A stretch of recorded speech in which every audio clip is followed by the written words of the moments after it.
I think when I asked my family if they would like to make this movie with me, there was a certain amount of apprehension at first, but they also realized that there was a lack of a certain type of resource tool that was made for family and friends, as opposed to films that were made for the queer community, by the queer community, or for a broader audience that are often very sensationalistic. So there's this lack there in terms of that resource tool. And my mom had asked for that when I first came out to her. So when I asked her to make that with me, although she was apprehensive at first, she was on board right away.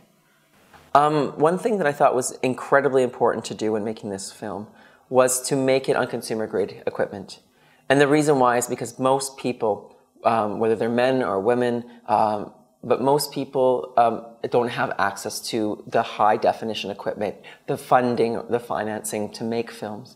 And I think for us to actually learn more about one another, to learn about different communities, whether it's faith-based, cultural-based, whether it's gender and sexuality, whether it has to do with disability or ableism, we need to have films made from within those communities, not just about those communities. So I think it's really important for us to grab whatever consumer-grade cameras we have and film our own stories. And so when I made this film, I actually used a one-chip mini DV camera in order to shoot it, which is more the consumer-grade camera at that point in time.